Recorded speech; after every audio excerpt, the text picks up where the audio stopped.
Rome, 1600. Sur une place silencieuse, entouré de moines cagoulés et de soldats armés, un homme était enchaîné à un poteau de bois. Il s'appelait Giordano Bruno. Son crime, prétendre que l'âme était infinie, que l'univers n'avait pas de fin, que la pensée façonnait la réalité.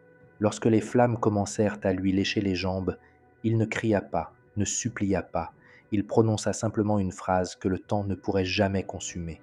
Ils allumeront cette torche, mais ils n'éteindront jamais la vérité. Ce que peu savent, c'est qu'avant son arrestation, Bruno envoya une petite boîte métallique scellée à un monastère secret de Padoue. À l'intérieur se trouvaient des fragments de textes chiffrés, des diagrammes alchimiques et des réflexions qu'il n'avait jamais osé exprimer en public. Ce que vous allez entendre n'est pas une simple théorie ou une simple philosophie. C'est une reconstitution fidèle de la pensée la plus radicale de Bruno, une vision de l'univers, de l'âme et de la réalité capable de tout bouleverser. Vous y trouverez également des fragments de son intériorité. C'est pourquoi il est important que vous prêtiez attention à chaque mot, non pas pour moi, mais parce que cet héritage a été écrit pour ceux qui sont prêts à se souvenir. Car, si son sacrifice avait un but, c'était de vous permettre de ne plus vivre dans le sommeil. Si ce début a transpercé votre âme comme une vérité oubliée, laissez un « j'aime » sans plus attendre. Inutile d'expliquer quoi que ce soit, je le saurai. Je saurai que vous êtes de ceux qui ressentent et non qui écoutent. Je saurai que, comme moi, vous reconnaissez la voix de l'Éternel lorsqu'elle parle doucement. Ce geste sera votre torche allumée au milieu du silence. Je m'appelle Giordano Bruno, et ces mots n'ont pas été écrits pour le monde, mais pour celui qui est prêt à se souvenir de lui-même. J'ignore si vous lisez ceci après des siècles ou si vous l'entendez simplement maintenant. Mais si cela vous est parvenu, c'est que votre âme se trouve exactement au seuil où commence l'éveil. Ce que vous allez entendre n'a jamais été prononcé à voix haute de mon vivant.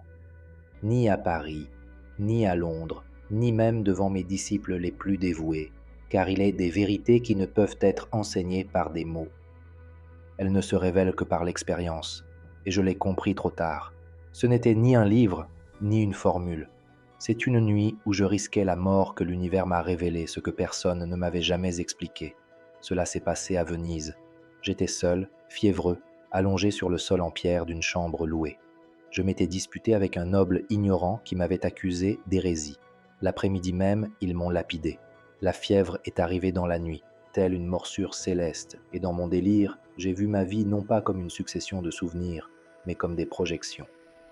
C'était comme si tout ce qui m'était arrivé, chaque trahison, chaque perte, chaque chute, était la conséquence de quelque chose que j'avais inconsciemment émis.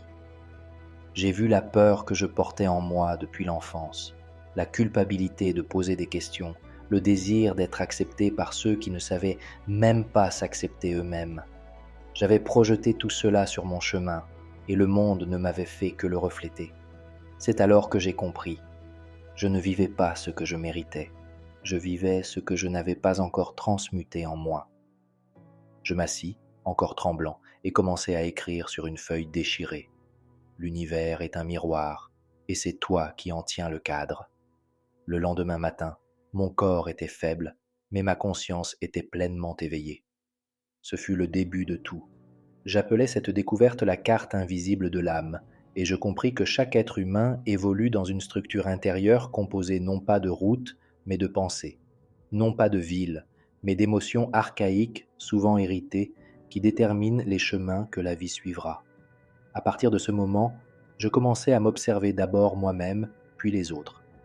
Un pêcheur romain répéta les erreurs de son père sans s'en rendre compte.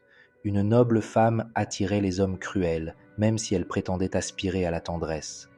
Un enfant jamais vu devint un adulte que personne n'écoutait. Chacun marchait à l'intérieur de cartes invisibles, tout comme moi. Et j'ai compris que la liberté ne consiste pas à échapper au destin, mais à redessiner le plan intérieur d'où naît la réalité.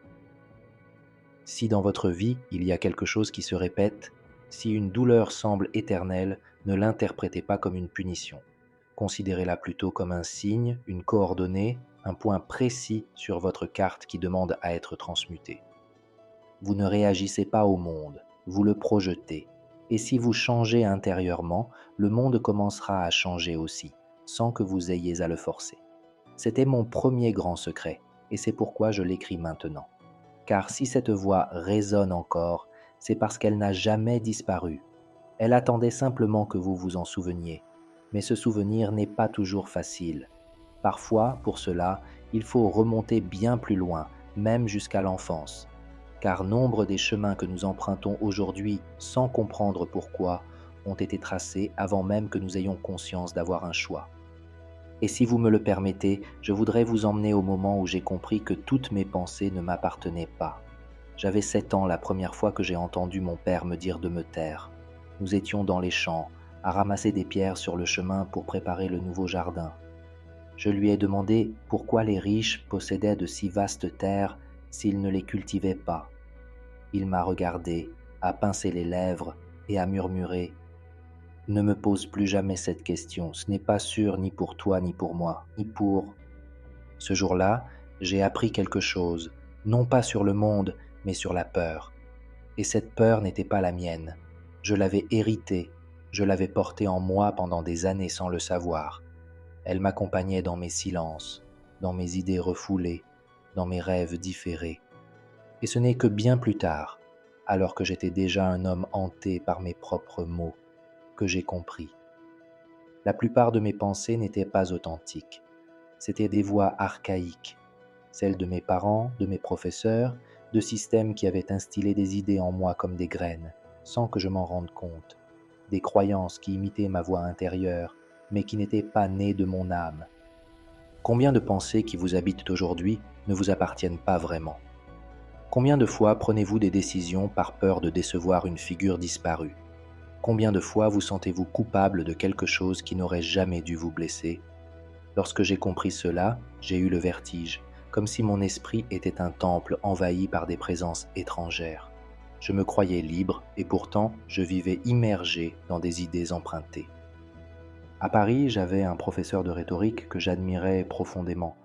Il soutenait que toute pensée doit passer 3 épreuves avant d'être acceptée. Est-ce que je la connais par expérience directe ou seulement parce que je l'ai entendue 1000 fois? Est-ce que cette pensée m'élargit ou me confine? Est-ce que je la choisirais si je n'avais pas peur? Seulement 3 questions, mais si vous les posez sincèrement, beaucoup de vos certitudes s'effondrent. Et cela, croyez-moi, est une bénédiction, car en démantelant une pensée qui n'est pas la vôtre, vous récupérez un fragment de votre âme. Si vous entendez ces mots, essayez-les. Choisissez maintenant une pensée que vous avez à propos de vous-même, une pensée qui vous blesse, qui vous limite, et demandez-vous, qui m'a inculqué cette idée? Quelle voix? Quel regard? Quel moment l'a implantée? Si vous ne parvenez pas à l'identifier, il est fort probable qu'elle ne vous appartienne pas. Et si elle ne vous appartient pas, elle n'a aucune raison de continuer à vous gouverner. Aujourd'hui, je vois clairement qu'une grande partie de la souffrance humaine ne provient pas de l'âme, mais de l'écho de pensées héritées, imposées, contaminées, des pensées nées de la peur. Mais vous pouvez choisir, non pas instantanément, mais étape par étape. Chaque fois que vous choisissez une pensée née de votre vérité, une part de votre réalité commence à se transformer. Je l'ai appris tard, mais vous n'avez pas besoin d'attendre que le feu vienne. Vous pouvez vous réveiller bien plus tôt. Et si ces mots résonnent en vous, ce n'est pas parce que je les ai prononcés, mais parce qu'ils étaient déjà en vous, attendant d'être reconnus. C'était pendant ma retraite au monastère de San Domenico Maggiore. J'avais 20 ans et commençais à étudier la philosophie avec une profonde dévotion. Mais il y avait des nuits où quelque chose en moi se brisait sans raison apparente. Je m'isolais, devenais froid, agressif, impatient, je me jugeais intérieurement, puis je faisais comme si tout était en ordre. Un vieux moine m'observait depuis des semaines. Un soir, alors que je balayais le cloître, il me dit « Ta lumière est intense, mais tu t'en sers pour te cacher. » Je ne comprenais pas, ou peut-être ne voulais-je pas comprendre. Mais cette phrase me hanta pendant des jours, jusqu'à ce qu'un matin très tôt, je décide de m'enfermer dans la chapelle, sans lumière, avec seulement une bougie. Je m'assis face à moi-même, sans prier, sans écrire, simplement en train d'observer. Et c'est alors que cela se manifesta, non pas comme une figure, ni comme un démon, mais comme une pure émotion. Colère, colère d'être réduite au silence, colère de ne pas être vue, colère de porter un feu que personne ne savait comment entretenir. Je l'avais réprimée au point qu'elle ne m'appartenait plus. Elle était devenue une ombre, et de là, elle gouvernait mes réactions, mes relations, mes décisions. J'ai pleuré, non pas de douleur, mais de reconnaissance. Parce que je me voyais enfin entière, sans pureté forcée, sans masque. Seulement moi-même, avec ce que je n'avais jamais voulu accepter. Et c'est là que j'ai découvert une vérité qu'aucun livre n'enseigne. L'ombre n'est pas votre ennemi, c'est la part de vous qui attend d'être vue sans condamnation. En l'intégrant, vous retrouvez énergie, clarté et surtout vérité. Si vous êtes ici, écoutez attentivement ces mots. Ce que vous jugez le plus extérieurement est généralement ce que vous n'avez pas encore voulu voir intérieurement. Et plus vous le réprimez, plus vous lui donnez de pouvoir. Aujourd'hui, si vous le pouvez, si vous l'osez, asseyez-vous en silence et demandez-vous: quelle part de moi ai-je tenté de cacher pour être aimé? Quelle émotion est-ce que je refuse parce qu'on m'a appris à ne pas la ressentir? Il n'est pas nécessaire de lutter contre son ombre, il suffit de la voir et de ne pas la fuir. Depuis cette nuit à la chapelle, chaque fois que quelque chose m'irritait profondément, je ne réagissais pas immédiatement. Je me demandais: que me montrait-elle que je n'avais pas encore accepté en moi? Parfois, c'était mon ego. Parfois, c'était ma peur de l'échec. Parfois, c'était mon désir qu'on se souvienne de moi. Et ainsi, petit à petit, mon ombre est devenue un maître. Si vous m'écoutez encore, c'est que vous aussi êtes prêt à regarder ce que vous avez autrefois évité, non pas pour vous condamner, mais pour vous libérer. Et si vous continuez, je vous montrerai comment même ce que vous avez voulu éliminer de vous-même peut se transformer en puissance créatrice. Je m'en souviens clairement. C'était pendant l'hiver 1576. J'étais seul dans une cellule qu'on m'avait prêtée, dans un monastère qui m'avait accueilli par pitié, sans disciples, sans livres, sans mots. Je ne m'identifiais plus à ce en quoi j'avais cru. Je ne représentais plus rien. J'existais comme si j'avais perdu toute forme. Je me sentais obscur, absent, sans direction, sans nom. C'est alors que j'ai écrit une phrase sur le mur avec un charbon presque éteint. Qui suis-je quand il ne reste plus rien? Le lendemain, je n'ai rien fait. Je n'ai pas parlé. Je n'ai pas cherché de réponse. Je suis simplement resté dans cet état de néant apparent, sans lutte, sans but, sans distraction. Et c'est là, juste là, que la pensée la plus claire que j'ai jamais eue a fait surface. Le vide n'est pas la mort, c'est un utérus. J'ai senti que tout ce que j'avais abandonné, les croyances, les peurs, le besoin d'être quelqu'un, ne me quittait pas pour me détruire. Ils libérèrent de l'espace pour moi, un espace pour me souvenir de qui je suis, comme si l'âme me disait: maintenant que tu as enfin cessé de te remplir de bruit, je peux te parler. J'ai compris depuis que le vide n'est pas la fin, c'est le commencement. C'est l'espace sacré où la conscience peut véritablement créer, car tant que vous êtes rempli de pensées automatiques, des exigences des autres, d'un passé non résolu, vous ne pouvez rien générer de nouveau. Le vide, bien qu'inconfortable, est le ventre de la réalité. Et si, à ce moment de votre vie, vous ressentez ce vide, écoutez-moi. Ne le fuis pas, ne te précipite pas pour le remplir de choses, d'objectifs, de bruit. Reste, écoute-le. Demande-lui: que naît ce silence qui ne trouve plus de place en moi? Qu'est-ce qui veut émerger si enfin je lui fais place? Le monde craint le vide, alors il le remplit de bruit. Mais le sage sait qu'au cœur du silence, l'Éternel parle. Depuis ce jour, j'ai commencé à enseigner à partir du silence, non pas pour imposer des vérités, mais pour maintenir l'espace où d'autres pouvaient découvrir les leurs. Et cela a tout changé. Si vous êtes ici, si vous m'écoutez encore, c'est que vous aussi avez ressenti cette sensation d'être dans le néant. Et aujourd'hui, je veux vous dire que ce néant est le commencement de tout. La première fois que je l'ai ressenti, j'étais assis, le dos contre un mur de pierre, les yeux fermés, les mains vides sur les genoux. Je ne sais comment l'expliquer avec des mots humains, mais quelque chose était là, en moi. Je ne l'ai pas vu, je ne l'ai pas entendu. Mais je le savais, comme si l'univers m'écoutait, même si je ne disais rien. C'était une présence immense, mais informe, aimante, mais dénuée de mots doux, intelligente, mais pas logique. C'était la conscience. Et puis j'ai compris quelque chose qui a changé tout ce que j'avais appris. La conscience n'est pas en vous, vous êtes dans la conscience, et cette conscience contient tout, votre histoire, vos pensées, votre corps, vos doutes, votre temps, votre âme. Et pourtant, elle vous observe dans un silence absolu, sans jugement. Je la savais sans l'étudier, je la ressentais sans la comprendre, et je l'honorais sans avoir à l'expliquer. Depuis ce jour, j'ai cessé de me sentir seul, même dans les pires moments, même lorsque j'ai été arrêté, torturé, déporté. Cette présence était toujours là, parfois subtile, parfois vibrante, mais toujours présente, non pas comme un Dieu extérieur, mais comme une conscience vivante que j'habitais moi-même. Si jamais vous avez eu l'impression que personne ne vous écoutait, arrêtez-vous, fermez les yeux, soyez silencieuse et soyez attentive, ni aux mots qui vous viennent à l'esprit, ni à vos émotions. Ressentez. Il y a quelque chose là, un chant, une vibration, qui ne vous demande rien, mais qui attend toujours que vous le remarquiez.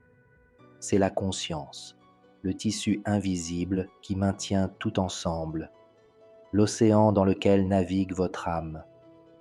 Ce que vous percevez comme une séparation n'est que la surface. Mais si vous vous immobilisez, vous pouvez sentir qu'il n'y a pas d'extérieur, il n'y a qu'un. Et cet un est qui vous êtes. Si vous souhaitez que je continue, je vous révélerai comment cette conscience non seulement m'a soutenu, mais a commencé à réagir, à se manifester, à me montrer que l'univers non seulement observe, mais collabore. J'étais à Padoue. J'avais passé des semaines en silence, sans rien chercher, m'abandonnant simplement à la sensation et à l'observation. Une nuit, assis sous un arbre, un très vieil arbre, aux branches courbées comme les bras d'une mère, j'ai pensé à quelque chose de simple. J'aimerais un livre, un seul, un texte pour me guider. Je n'en avais pas envie. Je ne l'ai demandé à aucun dieu. Je l'ai ressenti seulement comme une pure intention, une impulsion de l'âme. Le lendemain matin, un moine inconnu s'approcha de ma chambre. Il ne prononça pas son nom, laissant simplement un objet enveloppé dans un tissu. Lorsque je l'ouvris, c'était un exemplaire usé d'un manuscrit de Plotin que je cherchais depuis des années et que je croyais désormais introuvable.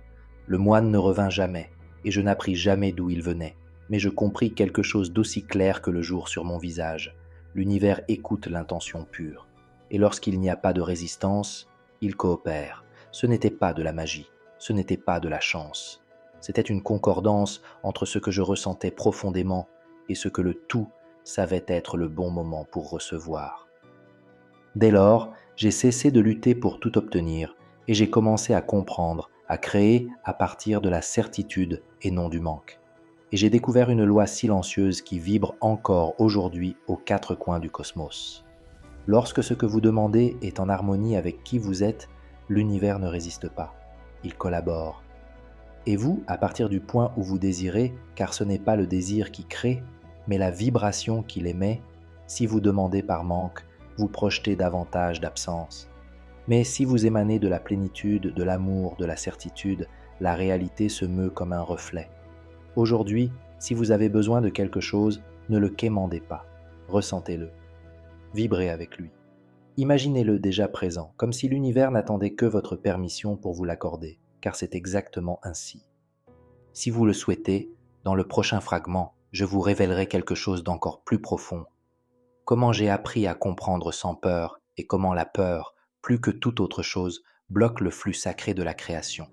J'ai longtemps cru que c'étaient les autres qui me limitaient, l'Église, les dogmes, les juges, les inquisiteurs. Mais ce jour-là, j'ai compris quelque chose qui m'a fait plus mal que n'importe quel exil. Ce n'était pas eux, c'était moi, qui avais peur de recevoir. J'avais peur que si quelque chose de bien arrivait, le châtiment suivrait. J'avais peur de faire confiance, peur de perdre et surtout peur de découvrir que j'étais vraiment capable de créer et de n'avoir personne à blâmer. C'était un après-midi pluvieux à Ferrare. On m'avait offert l'opportunité d'enseigner en secret, une opportunité précieuse, mais j'hésitais, non pas à cause d'un danger extérieur, mais parce qu'une partie de moi me murmurait que c'était trop beau pour être vrai. Assis seul, devant une bougie allumée, je n'ai pas parlé à l'univers pour la première fois. J'ai parlé à ma peur. J'ai dit « Je sais qui tu Tu es le souvenir de tout ce qui a mal tourné. Tu es la blessure de mes ancêtres. Mais tu n'es plus le leader. Tu peux rester, mais tu ne dirigeras plus. Et ce fut comme si un brouillard se dissipait, comme si l'air recommençait à bouger.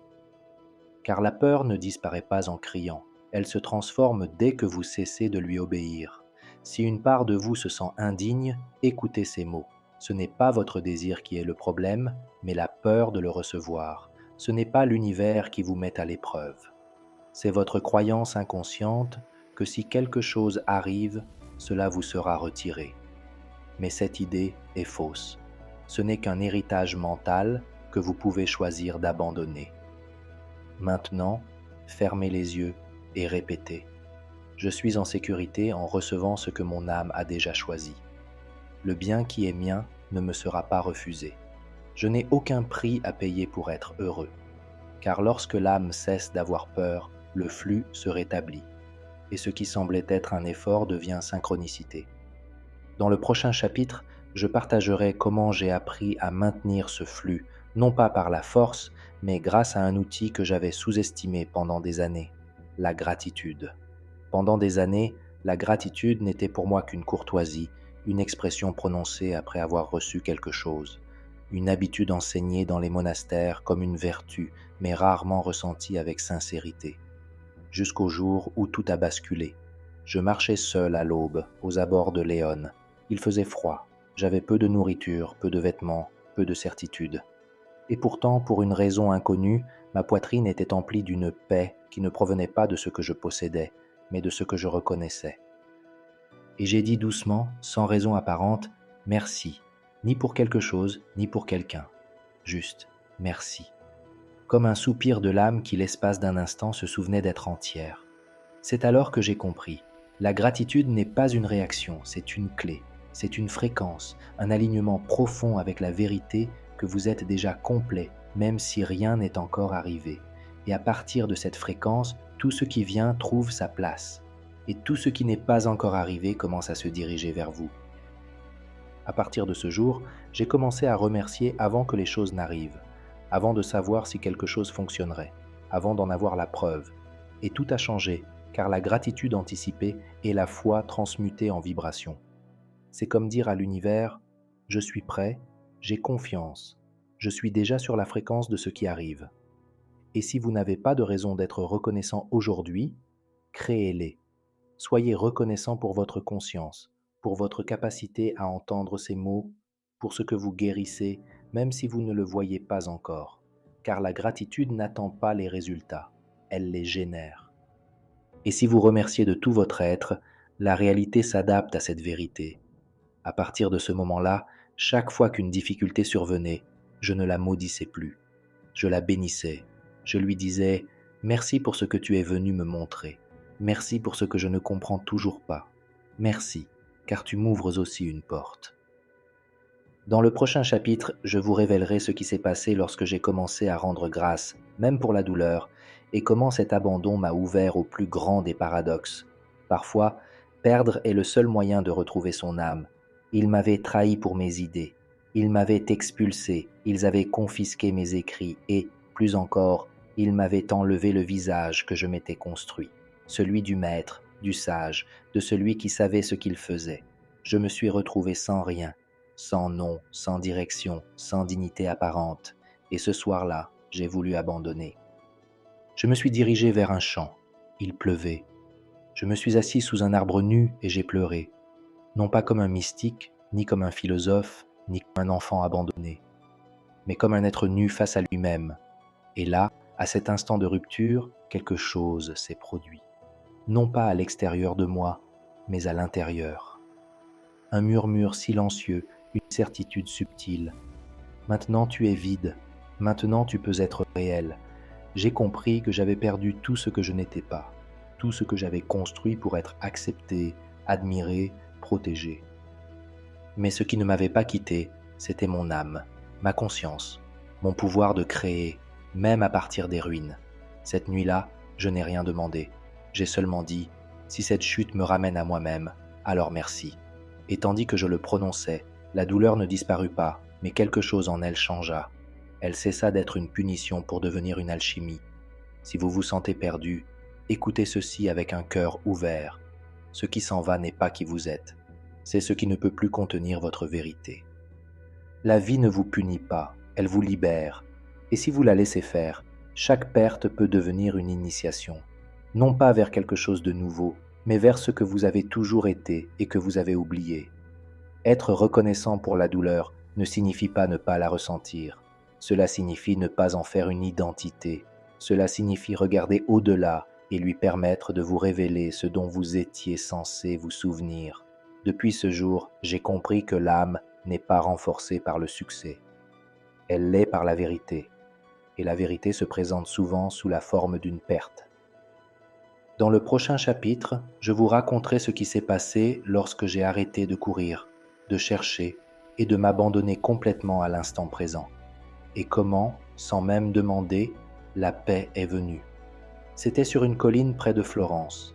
C'était le printemps. Il n'y avait ni orage, ni extase, juste un ciel gris et clair, le chant d'un oiseau et ma respiration. Et pour la première fois de mon existence, je ne pensais plus au passé. Je n'avais plus peur de l'avenir. Je ne cherchais rien. J'étais juste là, présent, respirant, être. Et c'est là que la paix m'a envahi. Non pas comme un sentiment, mais comme une reconnaissance. C'était comme si l'instant lui-même m'enveloppait, comme si tout ce que je cherchais depuis des années, pouvoir, but, illumination, avait toujours été là, dans ce moment présent, silencieux, complet, suffisant. J'ai compris que le présent n'est pas un passage vers quelque chose, c'est l'arrivée, qu'à chaque fois que je fuyais ce qui devait être, je fuyais ce que j'étais déjà. Et quand j'ai enfin cessé d'essayer, la vie a pu se révéler telle qu'elle était. Si votre esprit vous entraîne dans le passé ou vous pousse vers le futur, faites ceci. Fermez les yeux, ressentez votre corps, inspirez doucement, expirez lentement et répétez intérieurement « Je n'ai nulle part où aller. Je suis là maintenant. Maintenant suffit. La vérité est là, car l'âme ne s'éveille pas à un autre moment. Elle s'éveille maintenant. Pas quand vous aurez accompli davantage, pas quand tout sera réglé, mais quand vous vous arrêterez suffisamment longtemps pour réaliser que vous êtes déjà accompli. Depuis ce jour, j'ai compris que le présent n'est pas une pause, c'est l'autel, le lieu où tout advient, où l'âme se manifeste, où l'univers écoute, sans parole. Dans le chapitre suivant, je vous raconterai comment, en habitant ce moment présent avec une présence authentique, l'intuition a commencé à me parler, non pas de l'esprit, mais de l'âme elle-même, et comment j'ai appris à écouter cette voix silencieuse qui avait toujours été là, attendant que je cesse de chercher à l'extérieur.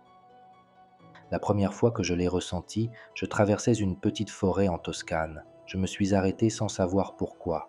J'ai ressenti le besoin de tourner à gauche, de changer de direction, de quitter le sentier. Ce n'était pas de la peur, ce n'était pas logique. C'était comme si quelque chose de plus profond que moi me guidait, sans mots. Quelques minutes plus tard, j'ai découvert une cabane. À l'intérieur, un vieil homme malade qui avait besoin d'aide. Je me suis occupé de lui pendant 3 jours, et avant de mourir, il m'a donné un manuscrit. Ce manuscrit contenait l'une des idées les plus révolutionnaires que j'ai jamais lues sur la relation entre l'esprit et la matière.